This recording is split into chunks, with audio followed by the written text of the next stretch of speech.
Hi there, this is David Lee for the James Bond Dossier, and it is the 3rd of April 2019. I'm doing this video and podcast just as a sideline to the main newsletter, and I know some people like to watch or listen to stuff rather than read it, so this is for you. You don't need to both read it and watch or listen, unless you're truly dedicated to it. Basically, in this video, what I wanted to do was look at the latest news on Bond 25. I just wanted to talk a bit about the James Bond and Friends podcast from MI6, which I've featured in. That's a lot of fun to do. And what else? We've also got a book review on Timothy Dalton's Bond films, which if you're a fan of Dalton, then you might like to know a bit more about that book.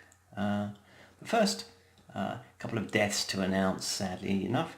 First of all is Shane Rimmer, who he appeared in 3 Bond films.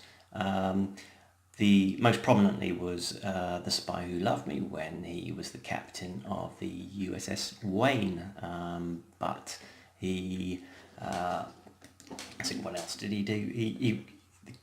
He was also the voice of Scott Tracy in Thunderbirds, and he did various television, film, and voice work. Okay. The other death that we had just over the last few days was Tanya Mallet, who appeared in Goldfinger. She was Tilly Masterson, and she was a model. The only film she appeared in apparently was Goldfinger. She didn't like the loss of her freedoms or something like that, and she just died over the weekend. She also was the cousin of Helen Mirren, apparently, so there's a bit of a connection. Mirren's mother and Mallet's father were brother and sister, apparently, so small world sometimes. But we want to move on to Bond 25 and what's been happening there. Rather than go through all the news chronologically, I just wanted to go straight in with the shoot in Norway. And you may have seen it. Cary Fukunaga and some crew headed over to Norway starting last Monday for a shoot which apparently ended yesterday.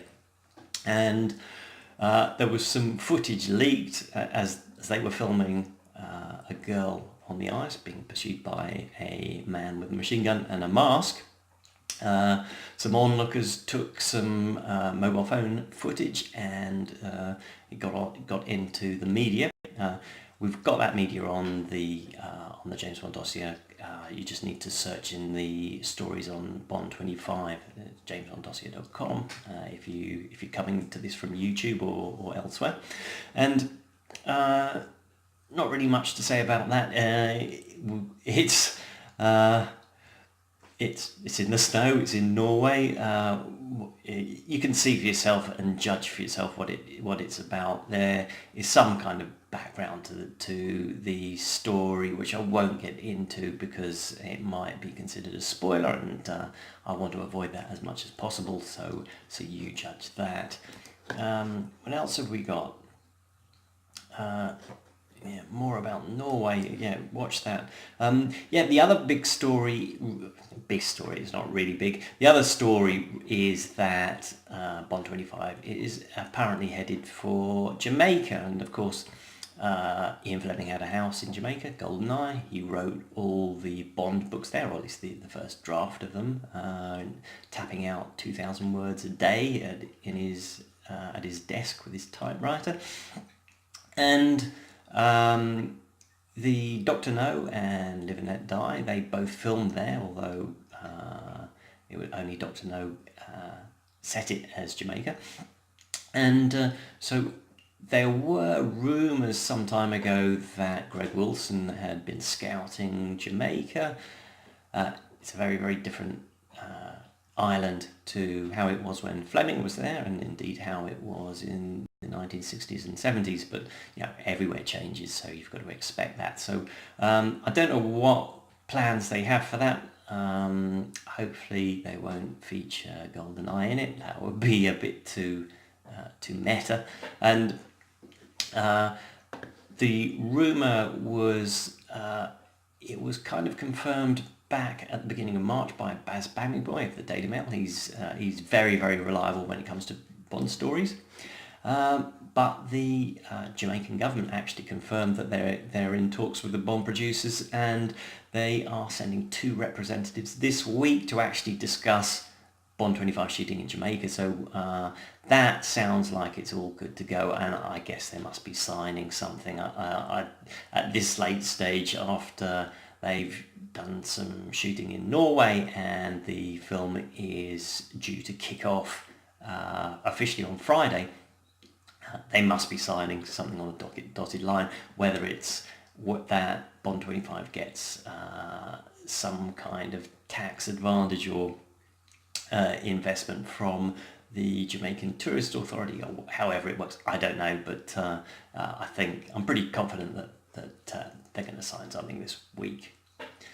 And and talking about this, we haven't had a press conference for Skyfall. I'm pretty sure that the press conference happened the week after they started filming, and so they took a break in filming to do that. With Spectre, it happened before filming took place, and they pre-announced it. God knows whether Eon's going to pre-announce the press conference this time, and really I was expecting it to be this week, but I'm so tied up during the day on Thursday and Friday I won't be able to watch that live if it's streamed on YouTube, which it was for Spectre. So I'm hoping it's going to be next week, but whichever way, I'll provide information on that and link to the YouTube video and all that kind of stuff you can expect from. What else? Variety. This goes back to the beginning of March again. They were also saying that Bond 25 is headed for Matera in southern Italy in June. We reported on that in February, so it's not really an exclusive as Variety claims it is, but they say a 500 strong production team is headed for Italy in June, and it compares to the sequence shot in Mexico for Spectre, according to Variety. We'll see. It also says Bond 25 will be able to tap into Italy's tax credits, which cover 30% of eligible production costs, with a €20 million cap, and provide immediate cashback benefits as soon as cameras start rolling. So, that's why Daniel Craig's Bond films are always set in Italy, it looks like. Okay, and yes, moving on to the next item. That's Bond 25 for you. As I say, we'll as soon as we know what's happening, whether the title's confirmed, actors, I will let you know about that. But I also wanted to mention James Bond and Friends. It's a podcast by MI6, who I have known for absolutely years, James Page and the other people behind that. And we've now recorded 4 episodes. Episode 4 just went live last night. It was too late for the newsletter, but you get this on video and podcast. Basically, it's a very light-hearted look at the Bond films. It's designed to be a bit of a laugh. We have a good time recording it, and it wanders way off topic and goes off on wild tangents, but that's all good stuff. It's a bit like going down the pub with your friends and chatting about Bond. It's designed to be like that.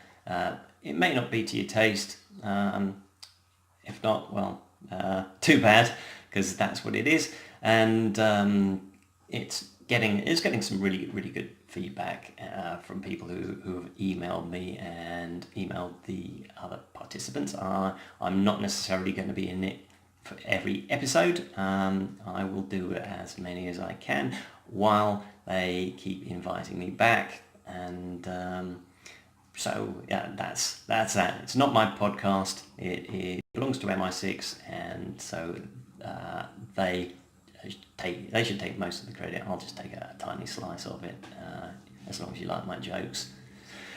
Where can you find that?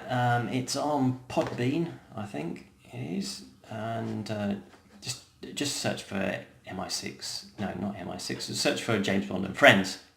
It's also on iTunes, and so if you search on that, you should get it as well. Okay, and finally, we've got a review on a book, which is He Disagreed with Something That Ate Him. It's a book about Timothy Dalton's 2 outings as 007, and you can read it on the website. I think that's the best thing to do. But basically, it's a thumbs up for the book. It is written by Gary Edwards. Okay, it's available from Amazon for, I don't know, a few pounds, euros, dollars, and it gets a big thumbs up. It gets a big thumbs up. I haven't actually read it. My guest reviewer, Yuan Ling, has done that. So take a look at the website for that. It's on the front page at the moment. It should be there for the time being, and probably I'll add a link from the book section on the website. Okay, so what else have we got to go? Yeah, that's it for this month. As soon as we have got some information for the press launch or something, I will let you know. Thanks for watching, and I will be back certainly next month, if not before. So see you then. Let's do this. See you then. Bye.